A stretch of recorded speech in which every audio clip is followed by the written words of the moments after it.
at questions 1 to 10.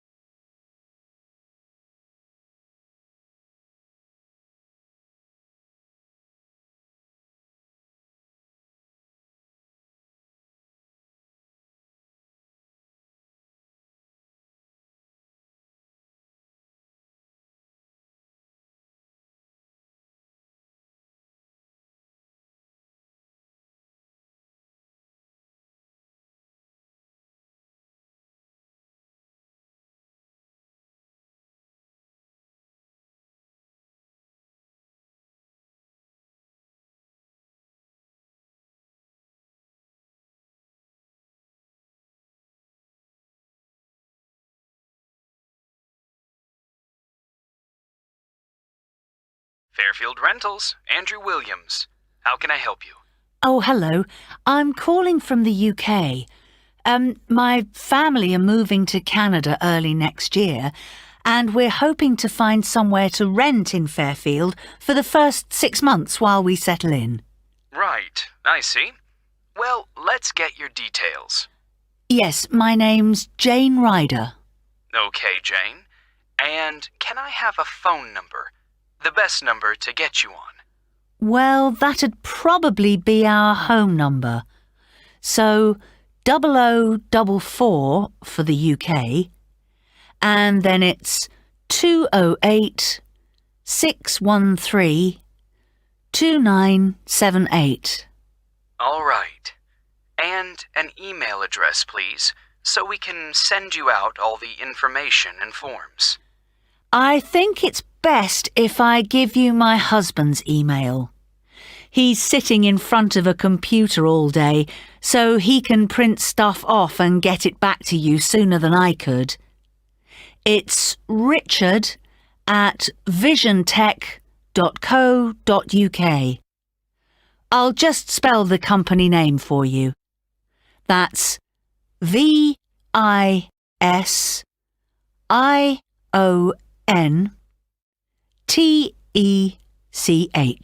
Great. And we have a question here about occupation. Richard's an IT specialist for an advertising company. They're transferring him to their Fairfield branch. Actually, just your job for now, thanks. Me? I'm a doctor at the hospital in our town. Okay, I'll put that down. Now, what kind of accommodation are you looking for? House? Apartment? An apartment, probably, as long as it has 2 bedrooms. There'll be me, my husband, and our 10-year-old son. And so with an apartment, you're less likely to get a garden. That's okay. But what about a garage? Is that something you'll want the apartment to have? Yes, that's definitely important. Okay, just a moment. I'll just make a note of that. But, before we go on, I should probably say now that what we don't need is any furniture, because we'll be shipping all that over, and I don't really want to pay for storage while we're waiting to buy a house. Not a problem. I'll make a note of that. Actually, though, just thinking about the kitchen, what can I expect from a rental property? I mean, what kind of equipment is provided? Well, the normal thing is that you get a stove. I think that's a cooker in British English. OK, good to know. But how about a fridge? We'll be selling ours before we come, so if possible, we'd like the apartment to have one for when we arrive. I can certainly add that to the form. If there's any other whiteware that you need, like a dishwasher, for example, there are plenty of stores here that'll arrange delivery on the same day as purchase. Thanks. Hopefully we won't need to buy too many things. Now, how about location? Have you done any research into the Fairfield area? Not that much so far. Well, you mentioned you have a boy. I imagine you'd like to be fairly close to a school. Good idea. That would help. What's public transport like in Fairfield? Is it easy to get around? The bus service is pretty comprehensive. There are plenty of local routes, services into the city and out of town. OK, and for a 2-bedroom apartment, what sort of rent should we expect to pay?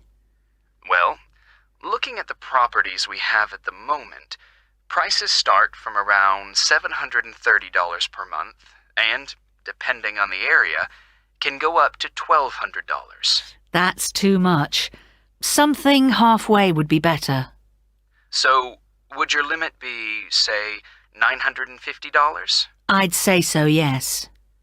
Can I ask if you smoke or if you have any pets? No to both questions. But I do have one more request, please. Yes? Well, I've also been offered a job at Victoria General Hospital, and I suspect I'll be working nights occasionally.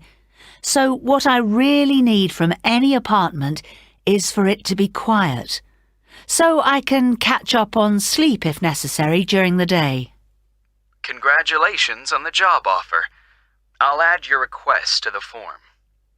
Well, what I'll do is compile a list of suitable properties for you and send them via email. Can I just ask, how did you hear about us? Obviously not from our commercials if you're living in the UK. Actually, it was a friend of ours. He spent a few months in Fairfield a couple of years ago, and he pointed us in the direction of your website. Well, it's good to be recommended. So, what I'll do is... That is the end of section 1. You now have half a minute to check your answers.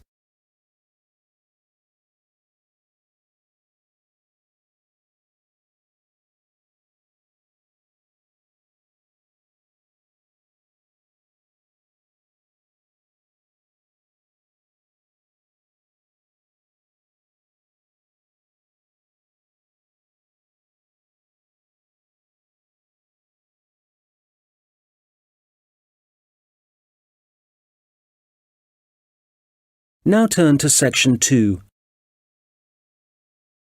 Recording 60. You will hear a police officer giving advice on protection against local crime. First, you have some time to look at questions 11 to 15.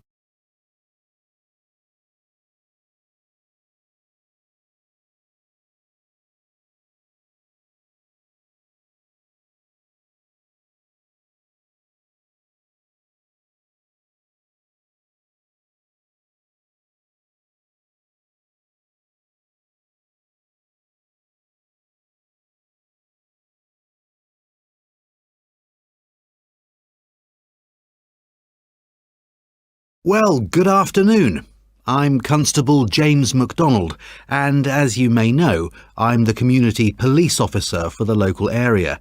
That means that, as part of my job, I try to get out in the community as much as possible, talk to the people that live in this neighbourhood, people like yourselves, and make sure there's an effective level of communication between the public and the police, hence the reason for this meeting. There have been several burglaries in the area in the last few weeks, and I'd like to talk about ways you can keep your home and property safe. So I'd suggest that a good way to start is by talking to your neighbours and exchanging contact details with them. This will allow you to get in touch immediately if there's anything suspicious happening next door. Then make sure you have a good discussion about the best course of action to take in case of emergency. Make sure everyone is clear about what to do and who to call. If you plan ahead, this will prevent uncertainty and even panic should anything happen later. Another thing that I would advise you to do is always leave your radio playing, even when you go out. And if you keep your curtains closed, burglars are less likely to try and break in because they can't be sure whether someone's home or not. Now, none of us want to be in the situation where we can't get into our own home, But do take time to think where the best and safest place is to leave your spare keys. Putting them under the doormat or anywhere near the front door is just asking for trouble. You'd be surprised how many people actually do this, and it makes life really easy for burglars. All these things will help keep your community safe and will cost you nothing. However, if you are going to spend some money, what I'd recommend more than anything else is that you invest in some well-made window locks for your house. This will give you peace of mind. Before you hear the rest of the conversation, you will have some time to look at the questions 16 to 20.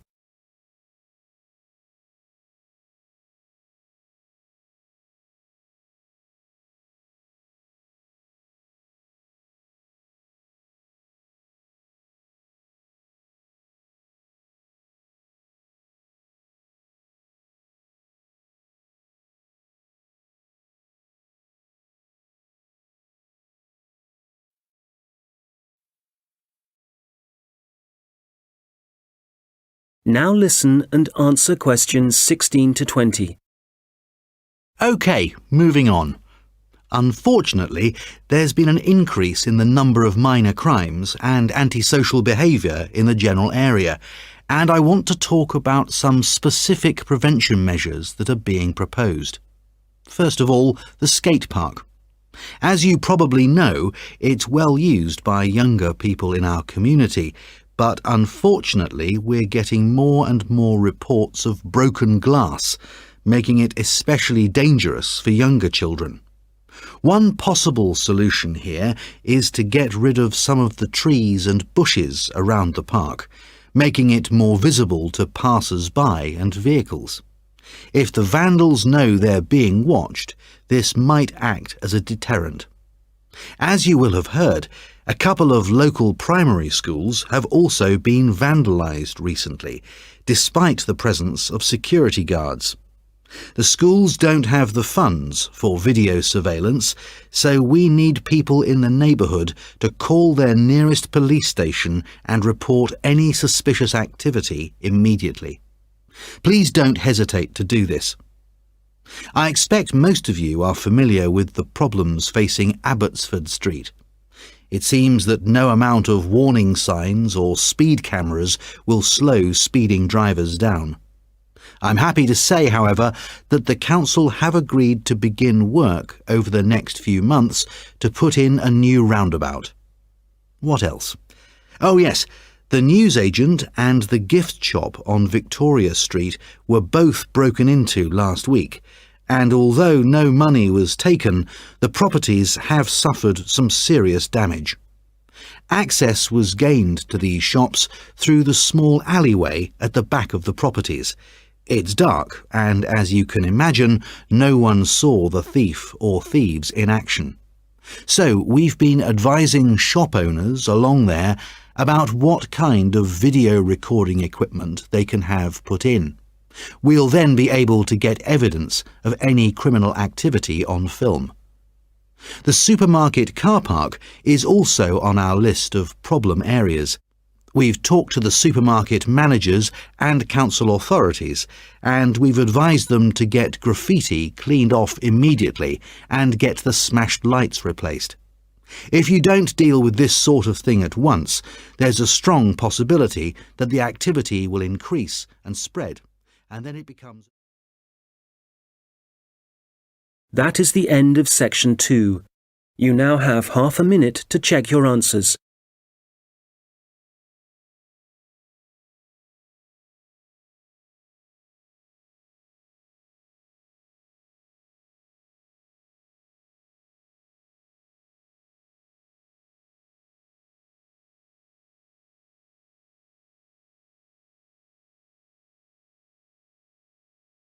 Recording 61. You will hear two students discussing their assignments. First, you have some time to look at questions 21 to 26.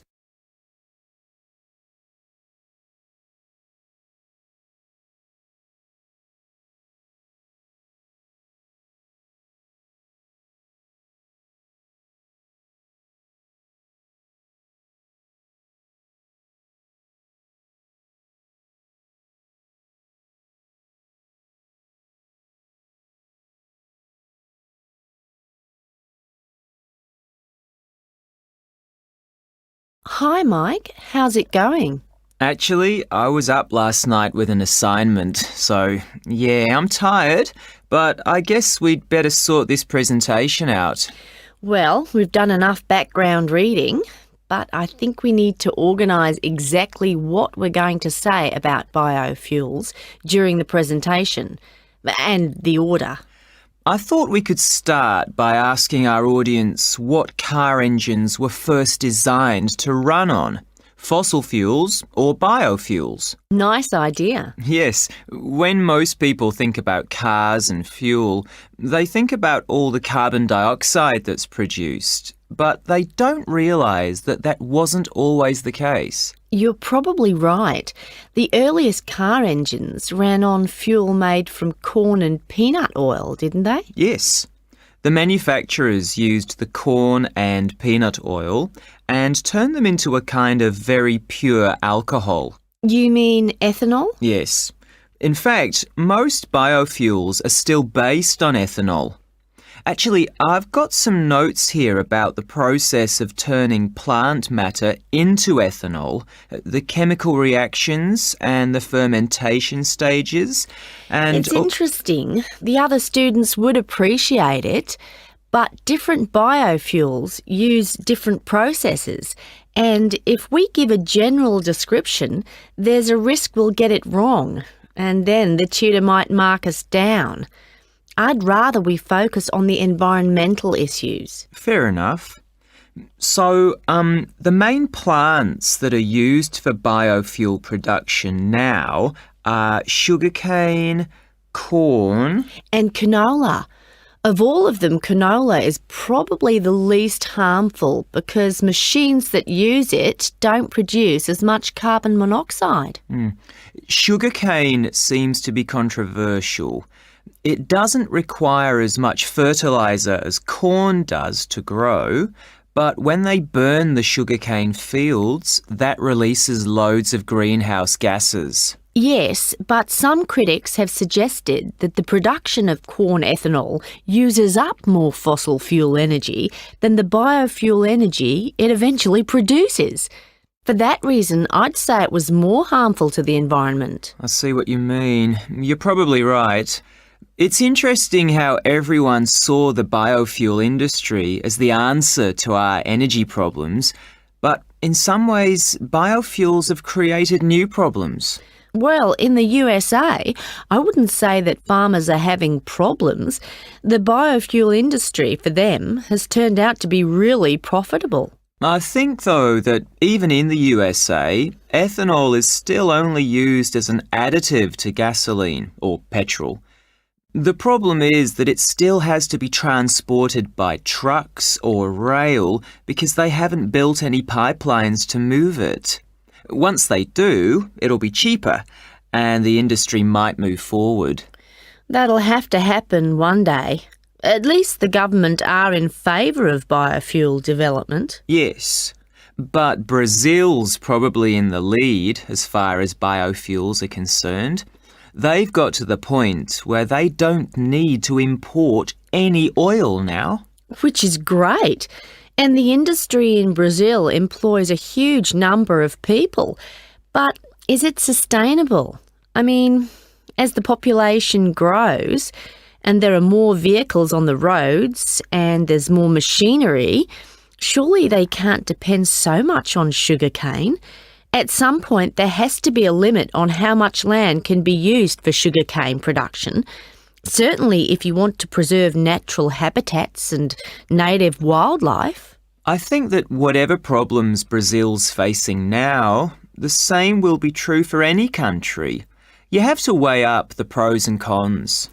Well, we probably won't see an increase in biofuel use. I mean, they won't replace fossil fuels until we can find ways to produce them cheaply and quickly and with less cost to the environment. Making sure they require minimal energy to produce. Exactly. And in a way, that means they have to cost less than fossil fuels, certainly when you're filling up your car. Yes, and whatever other kind of engines use fossil fuels at the moment.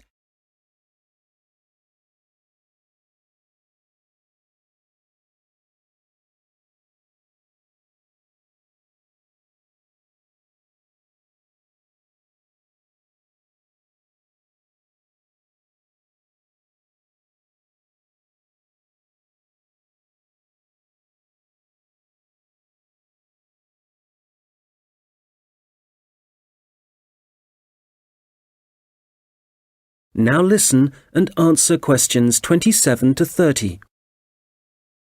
All right, so in the last section of the presentation, what problems are we focusing on? Well, we've already had a look at different types of pollution in the first section, so we can leave that out. But the biggest issue related to biofuels is that land is now being used to grow biofuel crops, and that's contributing to global hunger. Indeed. It doesn't seem right we're using corn to run cars when people can't afford to buy it to eat. Yes, let's talk about that. The other thing is that in some countries, the way that biofuel crops are grown and harvested still produces a great deal of pollution, really damaging to the atmosphere. OK, that's definitely an issue we should look at. Let's not finish on a negative note, though. Why don't we talk about the potential new sources of biofuel? So rather than corn and sugarcane, what other plants could be used? Good. Some companies are exploring the possibility of using wood and seeing how that can be used to make ethanol. Yes, and algae is another possibility. You can grow it in any water and it absorbs pollutants too. I read that. And grasses, they're another plant that researchers are investigating as a biofuel. And these kind of plants aren't used as food, which is why... That is the end of section 3. You now have half a minute to check your answers.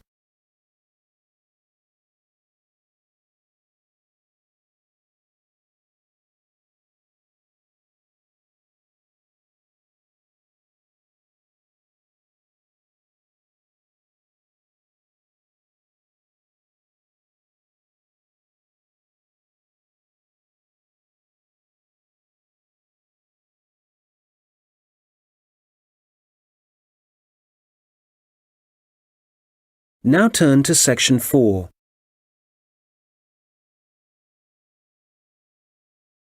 Recording 62. You will hear a lecture about interaction. First, you have some time to look at questions 31 to 40.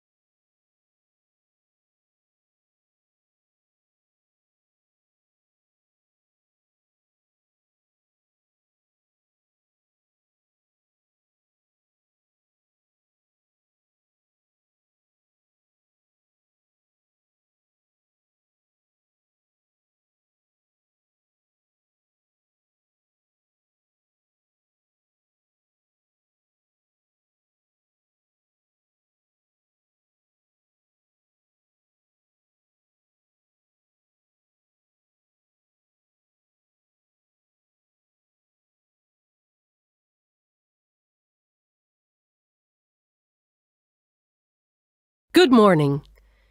Today, we're thinking about the way that technology is influencing our social structures and the way we interact with one another.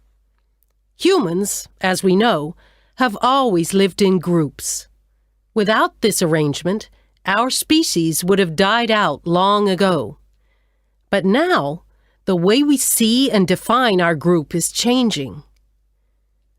I'd like to start by mentioning the research of American sociologist Mark Granovetter in 1973. It was Granovetter who first coined the term weak ties, which he used to refer to people's loose acquaintances. In other words, friends of friends. His research showed that weak ties had a significant effect on the behavior and choices of populations, and this influence was something highly important in the fields of information science and politics, and as you can imagine, marketing also. So, these friends of friends, people we might spend time with at social or work gatherings, might not be like us, but they can still have a positive influence because we share the same sort of interests. That's enough to make a connection, and this connection can turn out to be more beneficial than we might suspect. An example of this, an example of how the connection can influence us, is when our weak ties get in touch and pass on details about jobs they think might be suitable for us. Well, since Granovetter first came up with this theory, his work has been cited in over 19,000 papers. Some of these studies have looked at how weak tie networks are useful to us in other ways. And one thing that seems to improve as a result of weak tie influence is our health. Today, our number of weak tie acquaintances has exploded due to the internet, to the phenomenon of online social networking. This is still a relatively new way of communication, something that has a huge amount of potential, but also, as with any invention, it brings with it a new set of problems. Let's start with the benefits.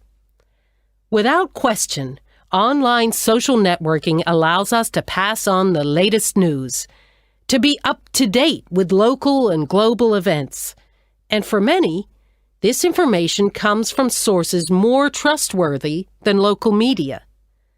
So this is one clear point in favor of online social networking. I know that it's also being used by students as a means of increasing their chances of success in the way that